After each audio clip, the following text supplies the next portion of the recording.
Hey everybody, it's Josie. Welcome back to Cedar Creek Homestead. I hope you guys are having a wonderful day. It has rained here all morning and pretty heavy rains. We didn't get thunder and lightning and that kind of stuff or any heavy winds, but really, really heavy rains. And of course, I've told you before, I'm not going to complain about that because here we are in June getting a good rain. And I know that later in June, July and August can turn off dry. And so I am not going to complain about getting those beautiful rains this morning. In fact, I think we have more rains coming tomorrow.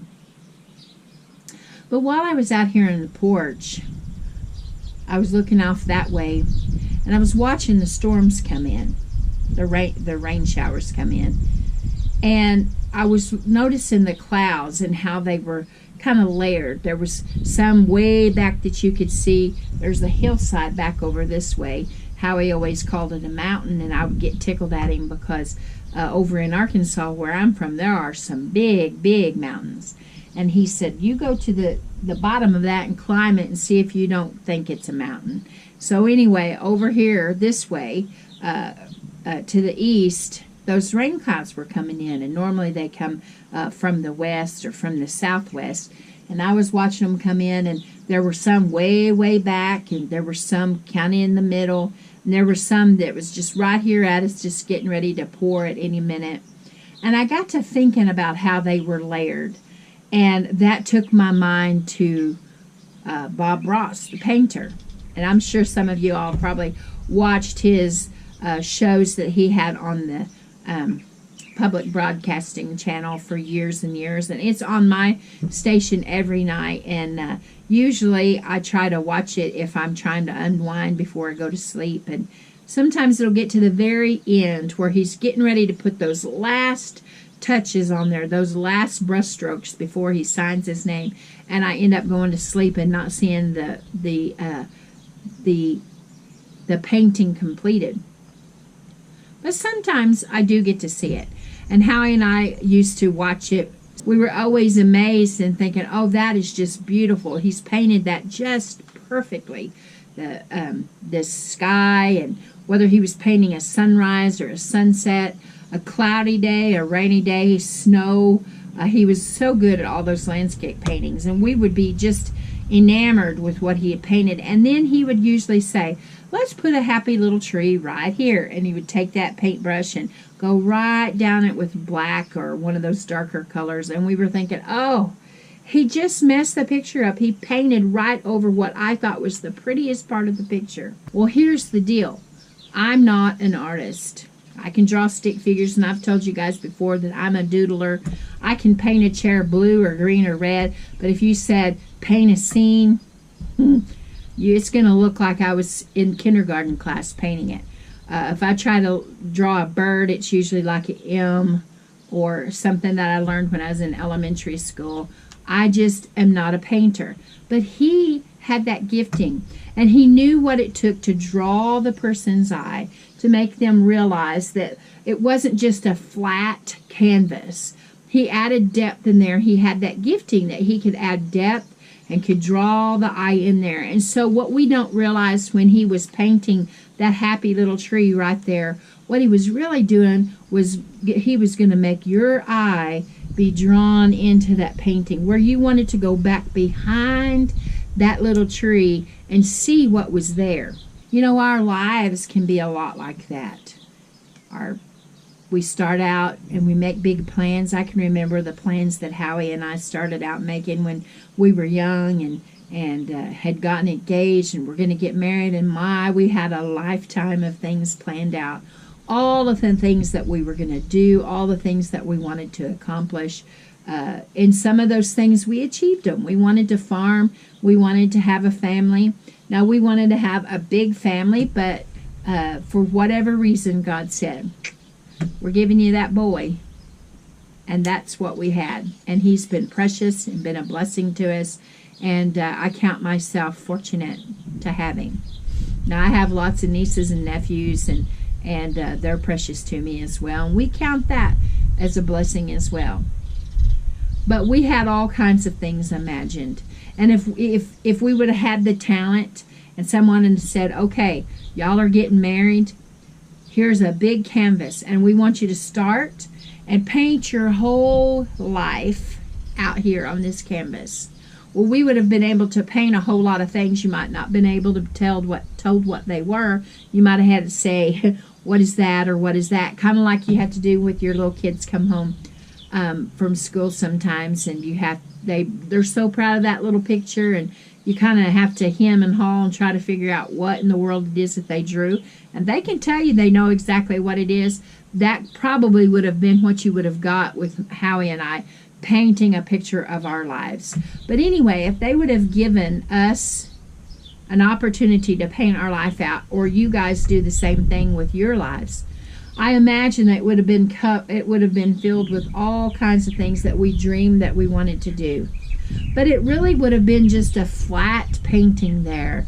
No idea what the future was. We would have started, no doubt, with getting married and having the babies and working in our jobs, and then moving on to farming and all of the things that we had big dreams of doing. Probably wouldn't have thought about adding to our painting things that kind of covered the things that were dreams to us and the things that were goals. We wouldn't have ever thought about painting over a beautiful picture of a house that was a dream to us with sickness, or with disease, or with death, or with anything, any kind of change, because we don't see that.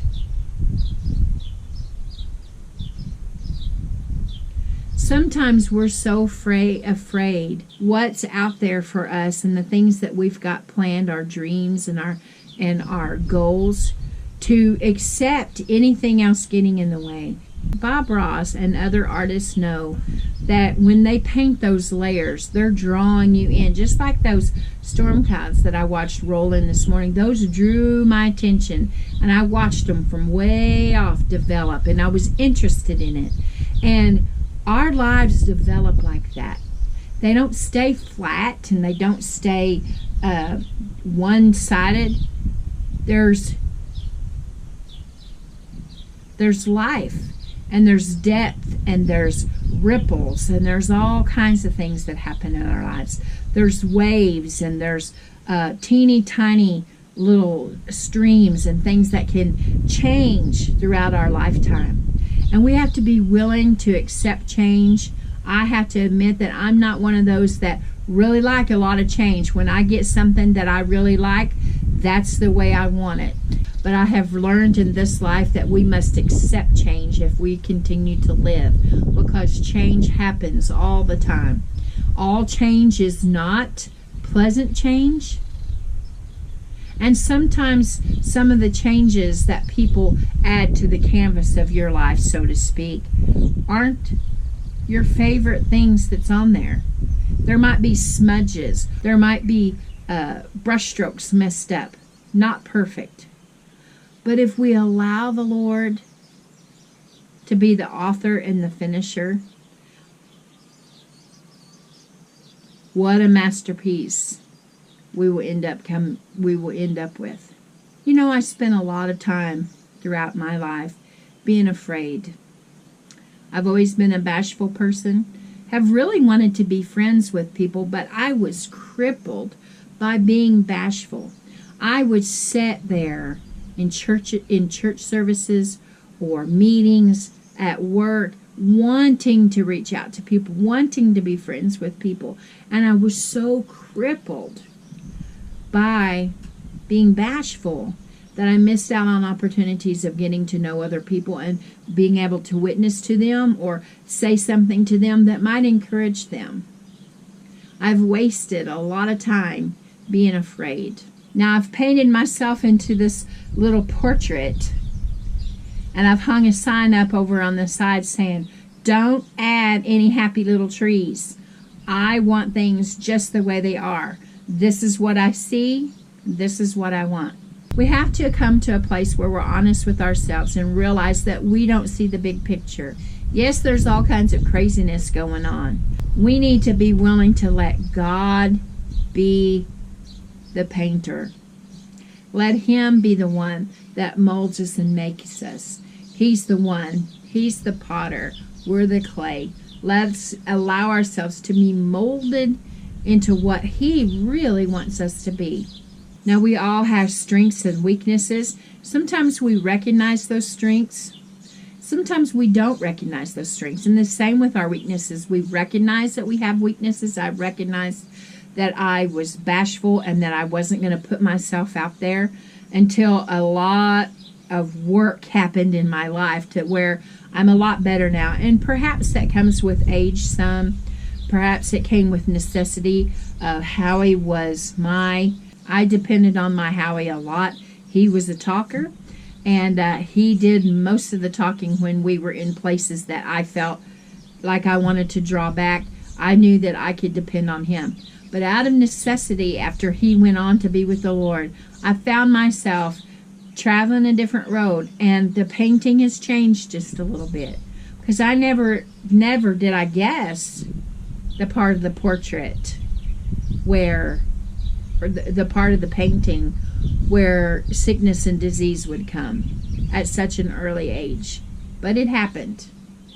Now, I can't just stay there on that little part that I feel like marred the portrait, the painting. I have to move on. And a new thing is being created. A new path. If you go out through that painting, if you allow yourself to be drawn into all of the layers, there's a new path that I have to follow and pick up things that I haven't always been comfortable picking up. And you guys will have to do the same. We have to get busy doing the work, even if it means moving out of our comfort zone. Even if it means that, wait a minute, that's not like what I have planned out for my life in my little planning book that I've pulled out, and this is what we're going to do here, and this is what we're going to do here. Even if things change, we must be working and be about the business of the day. We see everything that's going on around us. We see that there's things that have to be done on the daily. We have to be working. Now is the time to work. Be like the little ants. I get so frustrated with ants. They're working all the time and always busy looking for something to add to their stores. But that means sometimes that they get into my stuff, and I don't like that. But try to be like the little ants and work and do the things that we know is necessary at this time. And then allow ourselves to have some depth added to our lives. Maybe you're going to reach out to people that you never thought that you would be able to reach before. This world is getting really crazy, and we've lost our love, it seems like, or at least a lot of people have lost their love one for another. And I don't want to do that. I don't want to be so caught up in fear that I won't help my fellow man. Now, I don't know the ending of my painting. I know how I had it planned, but I'm not the painter. And you don't know the end of yours either. But I'm going to start looking for the depth. I want to be drawn in and around that happy little tree. What's behind it? What's behind that next fluffy cloud that I see in the sky? What's the next opportunity that we have? I'm not necessarily talking about money or that kind of stuff, but we have opportunity every day to be a better person than what we are today. Each and every one of us. I want to be an encourager to you. I want to be one that encourages you to be the best person that you can be. And also encourage you in the Lord. That is my biggest responsibility. And if I fail to do that, then I'm not doing what I'm called to do. I hope I've said a little bit today that would encourage you to not allow yourself to be painted into a little box or a canvas, but to allow yourself to be full of life and depth and perception. To know that when those little squiggles and ripples and smudges happen, we have to go on and enjoy the painting, enjoy life. Let's work in our best to have depth in our life, that we're not just flat and one-sided. Allow ourselves to develop and be the best that we can be. Reach out to those around us. Do everything that we can right now to prepare ourselves for the things that are going on in this world that can be kind of scary, because it's the unknown, and there's so many unknowns being thrown at us right now. But most importantly, make ourselves prepared for what's to come. Know the Lord with all your heart. Be sold out to Him. Until next time, guys, this is Josie. Keep looking well to the ways of your household. Enjoy your life. And until next time, we're gone.